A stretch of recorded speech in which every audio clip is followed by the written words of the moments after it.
Hello everyone, कैसे हो मेरे भाई। तो मेरे भाई आज हम लोग फंडामेंटल राइट्स के बारे में पढ़ने वाले हैं।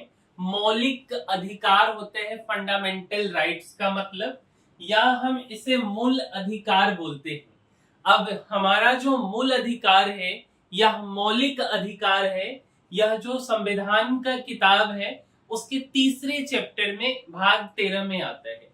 और यह 12 से लेकर के 35 तक का अनुच्छेद है। अनुच्छेद 12 से 35 तक हमने दो वीडियो अभी तक डाला है जिसमें 11 अनुच्छेद तक आपको बता दिए हैं। आज हम बात करेंगे अनुच्छेद 12 से लेके 18 तक के बारे में। तो मेरे भाई आइए समझते हैं कि हमारा मौलिक अधिकार आखिर क्या क्या है। तो सबसे पहली बात कि यह जो मौलिक अधिकार की बातें हम बोल रहे हैं, इसको मैग्ना कार्टा ऑफ इंडिया बोला गया। किनके द्वारा? तो जो संविधान को बनाने वाले में से एक मेंबर यह भी थे, तो उनके द्वारा मैग्ना कार्टा ऑफ इंडिया बोला गया। ठीक है, तो बाबा साहेब भीमराव अंबेडकर के द्वारा। अब आखिर यह मैग्ना कार्टा क्या होता है मेरे भाई? यह एक फ्रांस से लिया गया शब्द है और एक्चुअल में इसका प्रयोग इंग्लैंड में हुआ था। तो मेरे भाई बात है 1215 ईस्वी की। ठीक है, और इंग्लैंड में जब राजा शाही शासन था तो किंग जॉन वहां के राजा हुआ करते थे और वहां पे जमींदार लोग भी थे। तो जबरदस्ती किंग जॉन से एक पेपर पर साइन करवाया गया। कौन लोग साइन करवाए?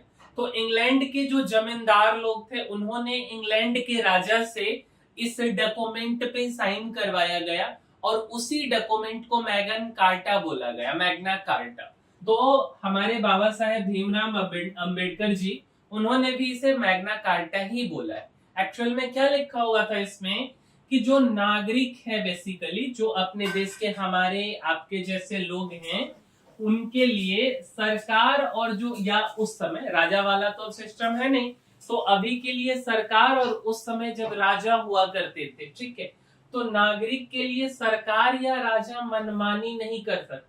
कानून के दायरे में नागरिक हो, चाहे वह राजा हो, चाहे वह कोई वीआईपी, चाहे कोई वीवीआईपी हो, सब बराबर है।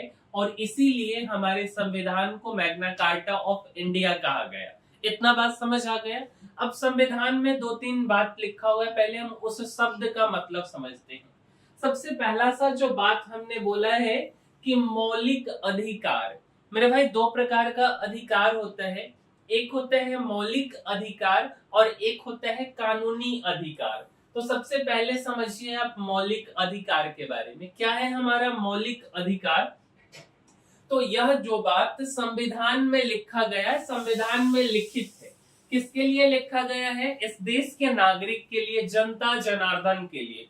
और जनता जनार्दन में हर एक लोग आता है, चाहे वह प्रधानमंत्री हो, चाहे वह राष्ट्रपति हो, चाहे वह कोई भी हो। तो मौलिक अधिकार मतलब कि हमारे संविधान में हमारे लिए जो बातें लिखी गई है। अच्छा, जैसे समझ लो, मान लो कि कोई विद्यालय है, सरकारी विद्यालय या प्राइवेट विद्यालय, अभी सरकारी ही मान लेते, और उसमें मुस्लिम जाता है, और मुस्लिम जब जाता है तो उसको बोला जाता है कि भाई तेरा एडमिशन नहीं लेंगे, काहे कि तू मुस्लिम है। अरे बाप रे, मुस्लिम है तो एडमिशन नहीं लोगे?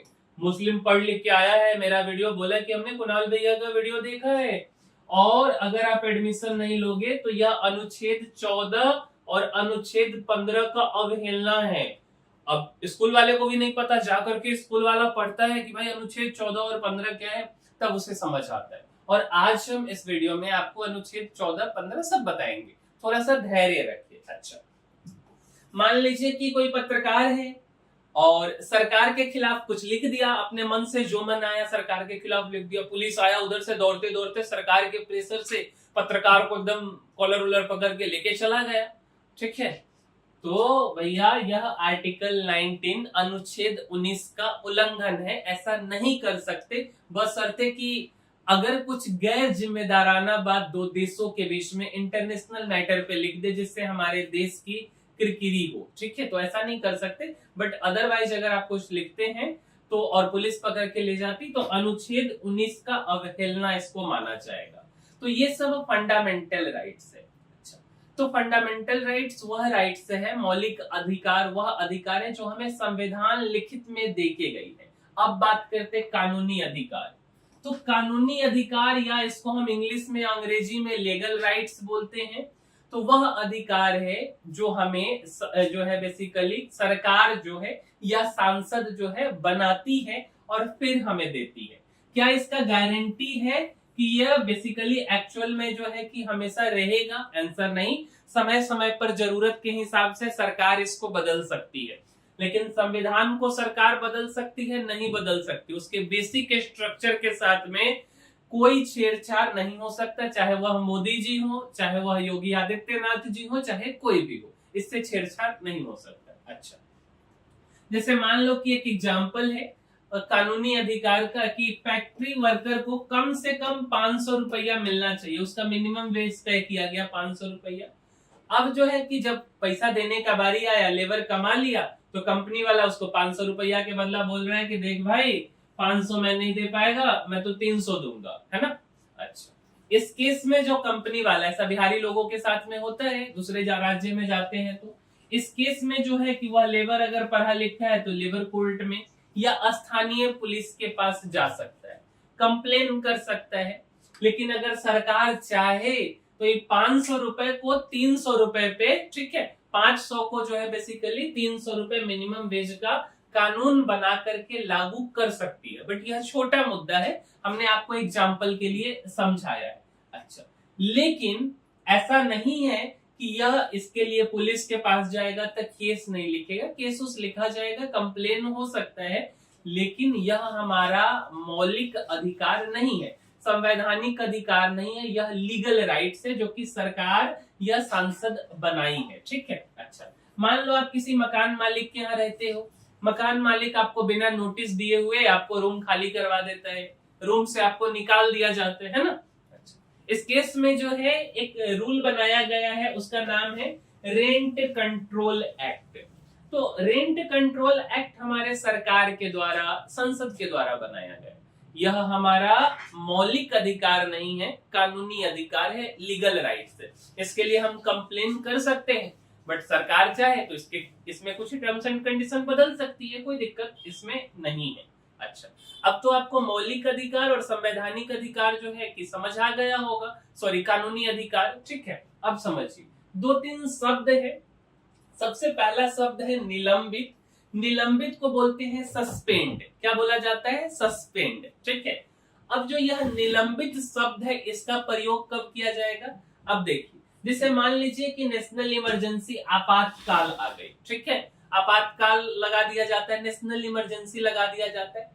उस केस में हमारा जो फंडामेंटल राइट्स है, हमारा जो मौलिक अधिकार है, उसको खत्म किया जा सकता है, बट यह कुछ समय के लिए, जब तक कि आपातकाल लगा हुआ है तब तक यह खत्म हो सकता है। बहुत लोग बोलते हैं कि हमारा मौलिक अधिकार खत्म नहीं होता। मेरे भाई, खत्म हो सकता है टेम्पररी बेसिस पे, ठीक है। और टेम्पररी बेसिस को बोला गया है निलंबित या सस्पेंड।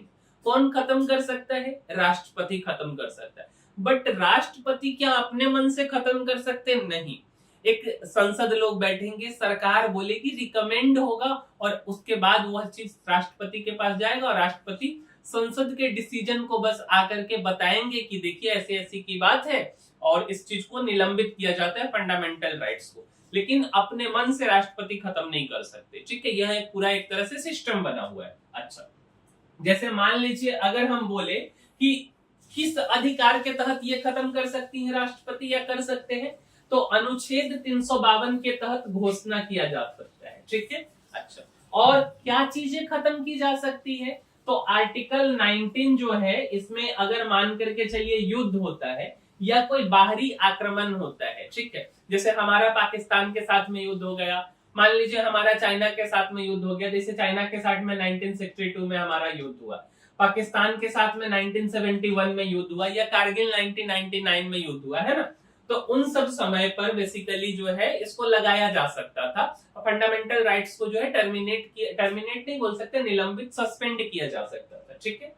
तो युद्ध और बाहरी आक्रमण के समय जो आर्टिकल 19 का राइट्स है, अनुच्छेद 19 का खत्म किया जा सकता है। लेकिन देश का प्रॉब्लम है, अगर देश का आंतरिक प्रॉब्लम है, तब इसको खत्म नहीं कर सकते, ध्यान रखिएगा। अच्छा, अब आपातकाल देश में कब लगा था? 1962 में भारत चाइना के युद्ध के समय। 1971 में भारत पाकिस्तान युद्ध के समय, और देश के इंटरनल मैटर हुआ था 1975 में, तब लगा हुआ था। ठीक है, अच्छा।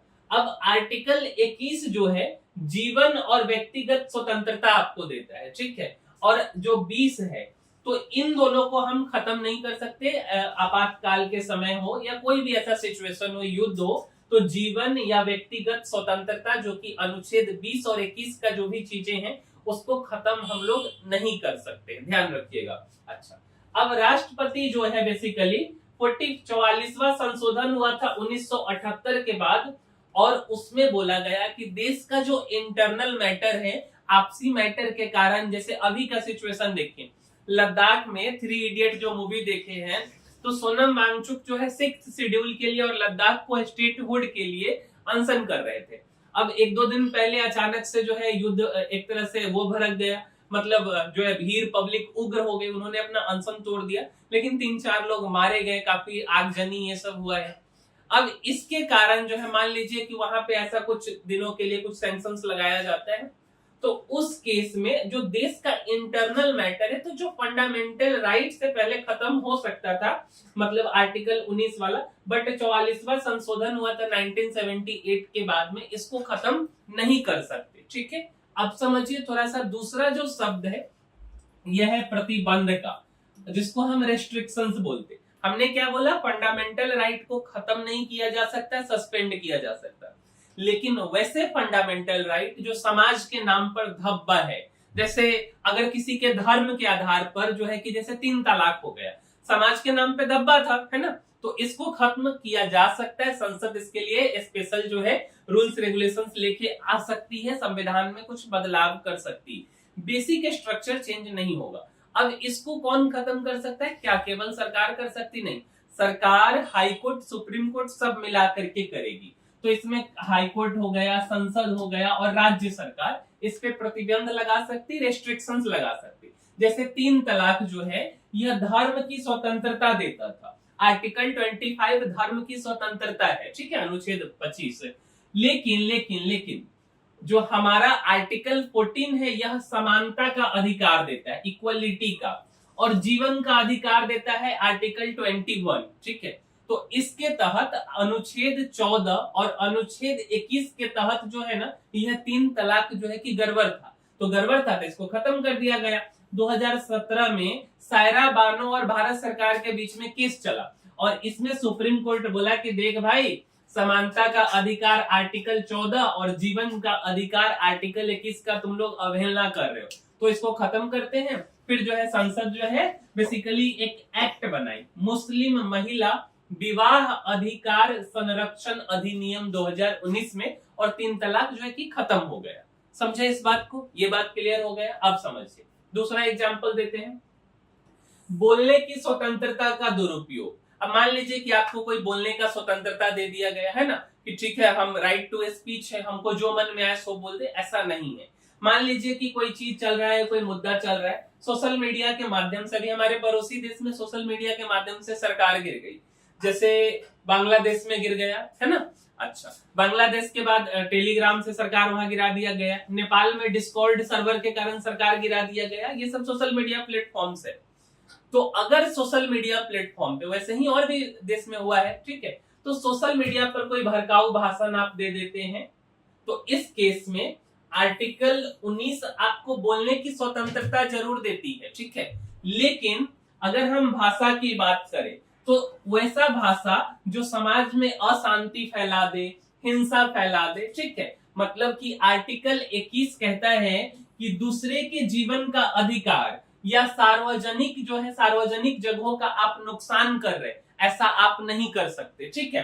तो उस केस में जो है इन चीजों को सरकार सस्पेंड कर सकती है, न्यूज चैनल पे बैन लगा सकती है, और सरकार जो है इंडियन पैनल कोड आईपीसी का 153A और 295A के तहत इन चीजों को, इस न्यूज को फैलने से रोक सकती, सोशल मीडिया पर कंट्रोल लेकर के आ सकती।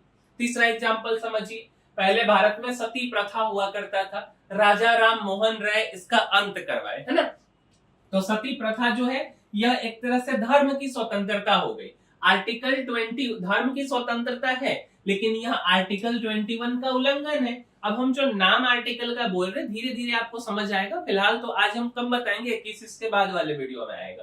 तो संसद ने इसके लिए एक रूल बनाया कि commission of Sati prevention act 1987 में, और इसको एक तरह से कि आगे भी भविष्य में कभी ये चीजें अब नहीं आ सकती है।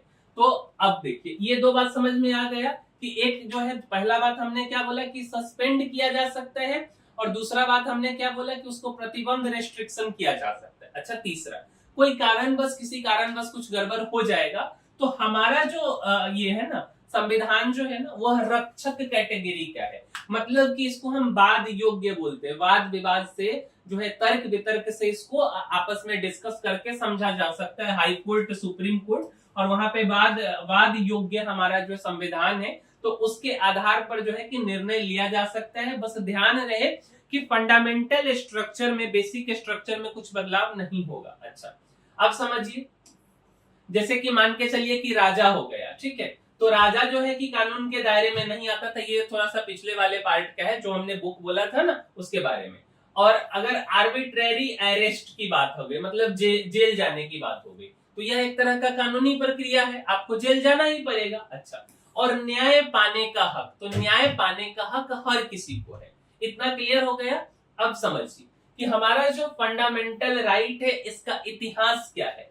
तो सबसे पहले मूल अधिकार के बारे में जो हमने बोला, इसका उत्पत्ति कहां से हुआ, कैसे शुरुआत हुआ। तो सबसे पहले ब्रिटिश के समय की बात करते हैं, अंग्रेज के समय की बात करते हैं। अंग्रेज के समय में हम लोगों के पास कुछ भी अधिकार नहीं होता था।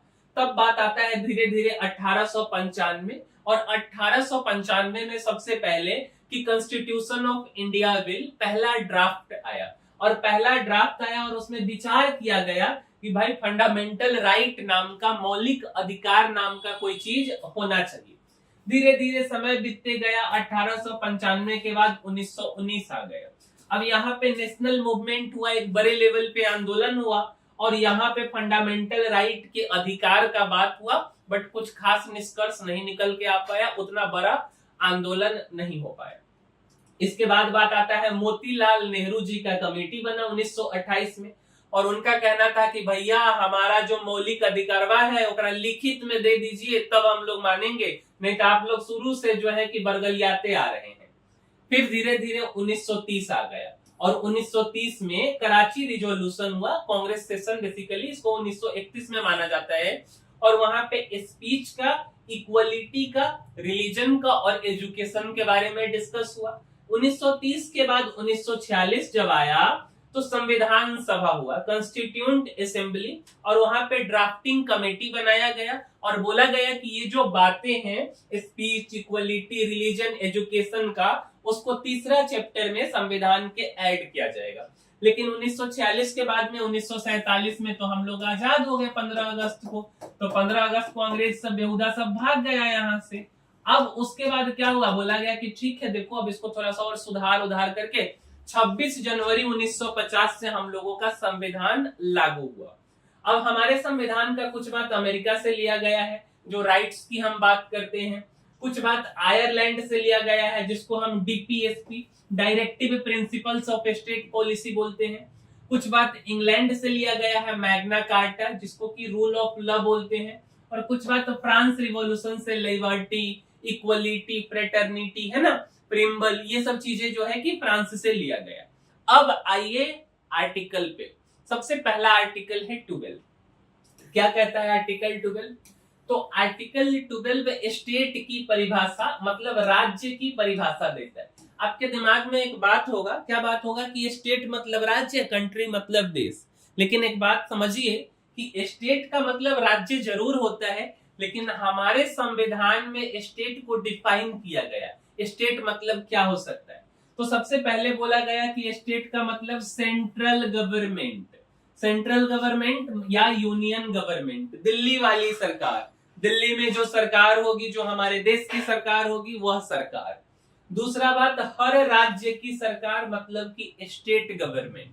तीसरा पार्लियामेंट और स्टेट लेजिस्लेचर, जैसे लोकसभा, राज्यसभा, विधानसभा, विधान परिषद, ये सब। चौथा जितने भी लोकल अथॉरिटीज हैं, जैसे नगर निगम हो गया, पंचायत हो गया, नगर पालिका हो गया, है ना, और पांचवा जो अदर अथॉरिटीज, मतलब ऐसे बॉडी जो सरकार के द्वारा बनाया गया है या सरकार की तरह एक ऑर्गेनाइजेशन की तरह काम करती है, जैसे ONGC, LIC, steel authority of India, UGC, election commission of India, ECI, इन सबको बोला गया कि भाई आप राज्य स्टेट के कैटेगरी में हो। ठीक है, इतना बात समझ आ गया। अब समझिए, मान लीजिए कि आपको पुलिस पकड़ ले, मान लीजिए आपको पुलिस पकड़ लेता है बिना मतलब के, बिना कारण के। ठीक है, तो आपका फंडामेंटल राइट क्या बोलता है कि भैया अनुच्छेद 21 कहता है राइट टू लाइफ, कुछ कारण होगा तभी ना आप पकड़िएगा, अपने मन से आइएगा, हथकड़ी लेकर के हाथ में लगा के लेके चले जाइएगा, ऐसा नहीं हो सकता है। ठीक है, तो पुलिस किस कैटेगरी में है? तो पुलिस स्टेट के कैटेगरी में, क्योंकि राज्य सरकार के अंदर पुलिस काम कर रही है, सेंट्रल गवर्नमेंट के अंदर काम कर रही, तो उस केस में पुलिस आपको नहीं पकड़ सकती। तो पुलिस जो है राज्य का परिभाषा है, राज्य के अंदर आता है। अच्छा, अब समझिए, मान लीजिए कि सरकारी कॉलेज की हम बात करें, सरकारी कॉलेज में आप एडमिशन लेने जाते हैं और मान लेते कि आप मुस्लिम हैं। ठीक है, मुस्लिम है, सरकारी कॉलेज वाला बोलता है कि भाई हम एडमिशन नहीं लेंगे तेरा, तो मुस्लिम है, दंगा फसाद कर देगा, ऐसा कुछ मान लीजिए हो सकता, बोल दे भैया, सरकारी कॉलेज अगर ऐसा बोलेगा तो यह कास्ट का डिस्क्रिमिनेशन है और हमारा अनुच्छेद 14 कहता है राइट टू इक्वलिटी। तो ऐसा स्कूल वाला नहीं कह सकता, क्योंकि सरकारी स्कूल या सरकारी संस्था स्टेट के अंदर आती है। अच्छा, अब मान लीजिए कि आपका कोई पड़ोसी है ना, मान लीजिए कि शर्मा जी आपके पड़ोसी हो गए और शर्मा जी जो है कि किसी कारण बस आपको बार बार परेशान कर रहे हैं, तो आप जो है ऐसा नहीं जाके बोल सकते कि देखो भाई शर्मा जी आप फंडामेंटल राइट का उल्लंघन कर रहे हो, फंडामेंटल राइट का केस कर देंगे। नहीं, ऐसा नहीं हो सकता। आप पुलिस के पास में जाइएगा, बोलिएगा कि भैया शर्मा जी पर एफआईआर कर दीजिए, कोई कंप्लेन लिख दीजिए, लेकिन शर्मा जी फंडामेंटल राइट के कैटेगरी में नहीं आएंगे, मतलब कि शर्मा जी स्टेट के कैटेगरी में नहीं आएंगे। दैट्स वाई हम लोग फंडामेंटल राइट का केस उनके ऊपर नहीं बना सकते, जो रूल्स है उसके हिसाब से हम लोग चलेंगे। क्लियर है इतना बात? अच्छा, अब आते हैं आर्टिकल 13 अनुच्छेद 13 पर। अनुच्छेद 13 क्या कहता है कि जो भी कानून फंडामेंटल राइट के खिलाफ होगा वो कानून रद्द। देखिए, अपने मन से सरकार जो चाहे वो कानून बना सकती है, ऐसा नहीं है। सरकार अगर ऐसा कोई भी कानून बनाए जो फंडामेंटल राइट के खिलाफ है, वह कानून ऑटोमेटिक रद्द हो जाएगा, उस कानून का कोई मान्यता नहीं है। अब देखिए, अंग्रेज के समय में क्या था ना, अंग्रेज एक रोलेट एक्ट बनाया था, नाम सुने होइएगा, 1979 में। बिना कारण के, बिना मतलब के, बिना रीजन दिए लोगों को जेल में डाल दिया जाता था। कितने दिन का जेल पता नहीं, आजीवन भी आप रह सकते हैं। ठीक है, अच्छा, तो ये जो चीजें था ये ब्रिटिश के समय में था। ठीक है, बट अब के समय में मान लीजिए कि सरकार बोले कि भैया आप मुस्लिम हो, स्कूल नहीं जा सकते। ठीक है, लेकिन आर्टिकल 14 अनुच्छेद 14 तो इक्वलिटी बोलता है, 15 क्या बोलता है, डिस्क्रिमिनेशन नहीं। तो कोर्ट जो है बोलेगा कि देख भाई यह अनकॉन्स्टिट्यूशनल है, यह असंवैधानिक है, और इसको जो है आप ये नहीं बोल सकते कि मुस्लिम को हम स्कूल में एडमिशन नहीं लेंगे। या मान लीजिए कल होकर के सरकार एक रूल बनाती है, बोलती है कि देख भाई जब तक तू 10th पास नहीं करेगा तब तक तू शादी नहीं कर सकता है। अरे भाई अब शादी ही नहीं होगा, ये कैसे संभव? ये तो संभव नहीं है ना। तो हमारा जो अनुच्छेद 21 है यह right to life and liberty देता है। ठीक है, कोर्ट बोलेगा कि देखिए ये रूल आपका नहीं चल सकता है, क्योंकि अनुच्छेद 21 right to life and liberty देता है, और इस तरह का कानून आप बनाइएगा तो ये अपने आप खत्म, समाप्त हो जाएगा, इसलिए ऐसा कानून नहीं बन सकता है। अब जैसे इसका इतिहास भी है, केशवानंद भारती केस 1973, इसके बारे में हम फिर कभी आपको बता देंगे। अब इस केस में जो है संविधान जो है कि हम इसमें कुछ बदलाव कर सकते हैं, ऐसा नहीं कि नहीं कर सकते, लेकिन जो फंडामेंटल राइट है, जो बेसिक स्ट्रक्चर है, इसमें कुछ भी बदलाव हम लोग नहीं कर सकते। अब बात आता है अनुच्छेद 14 का। अनुच्छेद 14 समझिए क्या कहता है, the state shall not deny to any person equality before the law और इक्वल प्रोटेक्शन ऑफ लॉ। क्या मतलब हुआ इसका सब लोग कानून की नजर में बराबर हैं। कोई राजा, कोई भिखारी, कोई नेता, कोई एक्टर, है ना, सबके सब इक्वल हैं, सबके सब बराबर हैं। अच्छा, ब्रिटिश के समय में दोहरा कानून था, डबल लॉ था। जो गोरे लोग होते थे, जो गोरे मतलब अंग्रेज लोग होते थे, उनको वीआईपी ट्रीटमेंट मिलता था, स्पेशल ट्रीटमेंट मिलता था। जो इंडियंस लोग होते थे, जो काले लोग होते थे, उनको जो है कि जब मन तब पुलिस पकड़ के पीट दी, कुछ भी कर दी, तो अलग तरीके का ट्रीटमेंट था, प्रताड़ना जिसको आप बोल सकते। लेकिन अब ऐसा नहीं है। प्रधानमंत्री हो चाहे कोई गांव का गरीब हो, सबके लिए रूल्स एंड रेगुलेशंस बराबर है। अच्छा, अगर हम कोर्ट में, अगर आप जाएंगे, कभी कोर्ट जाने का कभी मौका मिले, तो वहां पे आंख पर पट्टी बंधा हुआ होता है कि कानून जो है बेसिकली अंधा है ना। अगर आप जज को देखें या इंडियन पैनल कोड या किसी को कोई सजा मिलती है, तो सजा उसके सबूत के आधार पर मिलती है। अपने आप किसी को, कोई राजा है, कोई प्रधानमंत्री है, तो उसको कम सजा, किसी को ज्यादा, ऐसा नहीं हो सकता। जो टर्म्स एंड कंडीशंस लिखा हुआ है उसी के आधार पर मिलेगी, सब उसके लिए बराबर है। अच्छा, मान लो कि एक एग्जांपल देते हैं। मान लो हम जा रहे हैं, पटना में खूब आजकल चालान कटता है, ठीक है, तो हम बिना हेलमेट के हैं, 1000 का फाइन पुलिस वाला मार दिया। और उधर से मोटरसाइकिल से जो है कि अक्षय कुमार आया। अब अक्षय कुमार आया, बोला कि अरे भाई तो हीरो आ गया, ये भी बिना हेलमेट के है। अब इसको क्या फाइन नहीं लगेगा? इसको भी 21,000 रुपया का फाइन लगेगा। क्यों? क्योंकि ये भी लॉ के अंदर आता है और इक्वलिटी बिफोर लॉ कहता है। भाई कुणाल हो, अक्षय कुमार हो, चाहे XYZ कुमार हो, ठीक है, सबके लिए सिचुएशन बराबर है और तुझे भी 1000 का फाइन देना होगा अगर तूने हेलमेट नहीं पहनी है तो। अच्छा, मान लीजिए कि हम किसी कारण बस बहुत पैसा कमा लिए और सरकार को बोले कि भाई देख, हम टैक्स नहीं दे रहे हैं, इस बार ITR फाइल नहीं कर रहे, इनकम टैक्स। उसी तरीके से विराट कोहली भी उधर से आया, खूब पैसा कमा रहा है, बोलेगा कि भाई हम ITR फाइल नहीं करेंगे। अब चाहे कुणाल हो, चाहे विराट कोहली हो, चाहे XYZ हो, इनकम टैक्स डिपार्टमेंट इस दोनों के पीछे लगेगा। जो भी रूल्स एंड रेगुलेशंस होगा, दोनों को सजा मिलेगा, दोनों को पनिश किया जाएगा, ठीक है। अच्छा, लेकिन यहाँ पे एक ट्विस्ट है, इक्वलिटी के लिए तो सेम ट्रीटमेंट, ऐसा नहीं है। अब जैसे जो लोग नीचे तबके के हैं, जैसे शेड्यूल ट्राइब हो गया, शेड्यूल कास्ट हो गया, OBC हो गया, इनको रिजर्वेशन दिया गया हुआ है, ठीक है, इनको अलग अलग जगह पर मदद किया जाएगा कि ये लोग समाज में पीछे छूट गए हैं, तो इनको भी जो समाज में जनरल कैटेगरी के लोग हैं उनके लिए उनको वहां तक बराबर किया जाए, ठीक है। तो जो अनइक्वल्स हैं उनको अनइक्वल ट्रीटमेंट मिलता है, उनको कुछ फेयर चांसेस मिलते हैं, ठीक है। तो उनको यह संविधान हमारा अधिकार देता है, समय समय पे सरकार इसे बढ़ाती रहती है। अब बात करते हैं अनुच्छेद 15 के बारे में। क्या कहता है कि स्टेट जो है, स्टेट का परिभाषा आपको याद है ना, जो भी सरकारी बॉडी है, किसी भी नागरिक के साथ भेदभाव नहीं करेगी, धर्म के आधार पर, जाति के आधार पर, लिंग जेंडर के आधार पर, कहां उसका जन्म हुआ है उसके आधार पर। जैसे बिहारी लोगों के साथ में ये चीज अक्सर देखने को मिलता है ना, ऐसे जैसे दूसरे राज्य में जाते थे इन लोगों के साथ भेदभाव किया जाता है, महाराष्ट्र में सुनने को मिलता है अक्सर, ठीक है, या रेस के आधार पर। तो इसके आधार पर जो है इन लोगों के साथ भेदभाव नहीं किया जा सकता, और यह हमारा संविधान के आर्टिकल 15 अधिकार देता है। जैसे पहले अगर मंदिर में केवल उच्च जाति के लोग जाते थे, अपर कास्ट लोग जाते थे, कुआं का पानी हो गया, तालाब का पानी हो गया, तालाब में नहाना हो गया, सब उच्च जाति के लोग करते थे, ठीक है।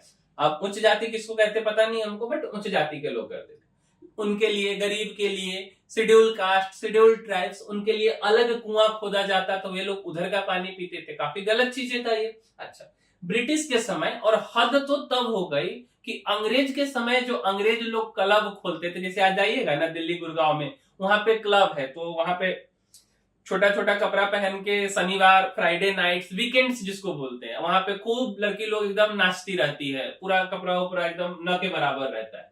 तो उस समय में अंग्रेज लोगों का क्लब था, ठीक है। उसमें क्या लिखा हुआ था, dogs and Indians are not allowed. मतलब अगर जूता हो तो जूता खोल के इस अंग्रेज को मारने वाला है, कि बोला कि भाई कुत्ता और भारतीय अलाउड नहीं है क्लब्स में। अभी के हिसाब से देखिए, अगर हम गर्ल्स की एजुकेशन की बात करें उस समय, तो लड़कियों की शिक्षा के बारे में आजादी नहीं थी। आज के डेट में ये चीज ऐसा नहीं है, ये सबको खत्म कर दिया गया है। अब अगर हम मान के चले स्कूल की बात करें, है ना, तो स्कूल में सरकारी स्कूल की बात कर लेते हैं। यहाँ पे मुस्लिम जाए, बोला जाए कि भाई तेरे एडमिशन नहीं मिलेगा, तो आर्टिकल 15 का वायोलेशन है। कोई होटल में शेड्यूल कास्ट, शेड्यूल ट्राइब या किसी बड़े मॉल में चले जाए धोती उती पहन करके, उसको नहीं घुसने दिया जाए, ऐसा सुनने को मिलता है कभी कभी। तो ये सब जो है बेसिकली अलाउड नहीं है, और इसके लिए केस बन सकता है फंडामेंटल राइट का। गर्ल्स एजुकेशन, लड़का लड़की सबको एक समान अधिकार मिला है हम लोगों के कानून संविधान में, तो सबको बराबर शिक्षा, है ना। सरकार इसके लिए बहुत सा योजना भी चलाती है। यहाँ पे कुछ स्पेशल पॉइंट्स भी दिए गए हैं, कुछ समय समय पे जरूरत के हिसाब से सुधार करके। जैसे अनुच्छेद 15 का जो तीसरा भाग है, 15 का चौथा और पांचवा, यहाँ पे स्टेट स्पेशल प्रोविजन बना सकती है। स्टेट का परिभाषा आपको पता है, आपको बता दिए, है ना। जैसे कि महिलाओं के लिए या बच्चों के लिए ट्रेन में जाएंगे अगर आप, तो बच्चे का कम पैसा लगता है, 11 साल से कम के बच्चे का, है ना, या 14 साल का, एग्जैक्ट हमको कंफर्म नहीं है। महिलाओं के बारे में अभी देखिए बिहार के अंदर जो है कि बस फ्री किया गया हुआ है, पिंक बस सरकार समय समय पे चलाती रहती है। दिल्ली में जाएंगे मेट्रो में सीट रिजर्व है, तो यह हमारा संविधान अधिकार देता है। तो एक्स्ट्रा बेनिफिट्स महिलाओं को मिलता है, फ्री बस पास दे दिया गया, मैटरनिटी लीव उनको मिलता है कंपनी में, लेडीज कोटा सीट्स होता है। तो ये सब चीज आप जाएंगे तो आपको देखने को मिला। इलेक्शन के समय सरकार इसे लागू कर देती है, जिसको मुफ्त की रेवड़िया भी बोला जाता है, बट एक्चुअल में यह हमारा संविधान अधिकार देता है। अच्छा, अगर हम एससी की बात करें, एसटी की बात करें, ओबीसी की बात करें, इन लोगों को रिजर्वेशन जो मिला है वह भी आर्टिकल 15 के तहत मिला हुआ है। तो यह अपने मन से कोई सरकार नहीं देती है, सरकार उसको बढ़ाती रहती है वोट बैंक की राजनीति में, बट हमारा संविधान यह अधिकार देता है उन लोगों को। अब बात करते हैं अनुच्छेद 16 के बारे में।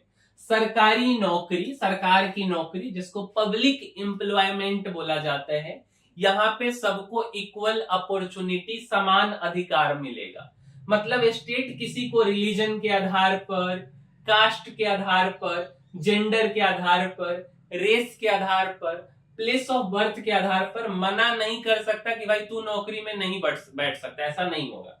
पहले क्या था अंग्रेज के समय में, तो अंग्रेज के समय में या राजा जो राजवाड़ा होता था उसके समय में बड़े पोस्ट की नौकरी अंग्रेजों को मिलती थी, गोरे को मिलती थी, और जो छोटे पोस्ट की नौकरी भारतीयों को मिलती थी। और भारतीयों में जो राजा रजवाड़े थे वो बोलते थे कि भाई मेरा आदमी जो है कि ये नौकरी करेगा, तो और लोगों को मौका ही नहीं मिलता था, टैलेंटेड लोगों को या जो उसको डिजर्व करते हैं उनको मौका नहीं मिलता था। लेकिन अब ऐसा नहीं है, सरकारी नौकरी में हर लोग अप्लाई कर सकते हैं, ठीक है।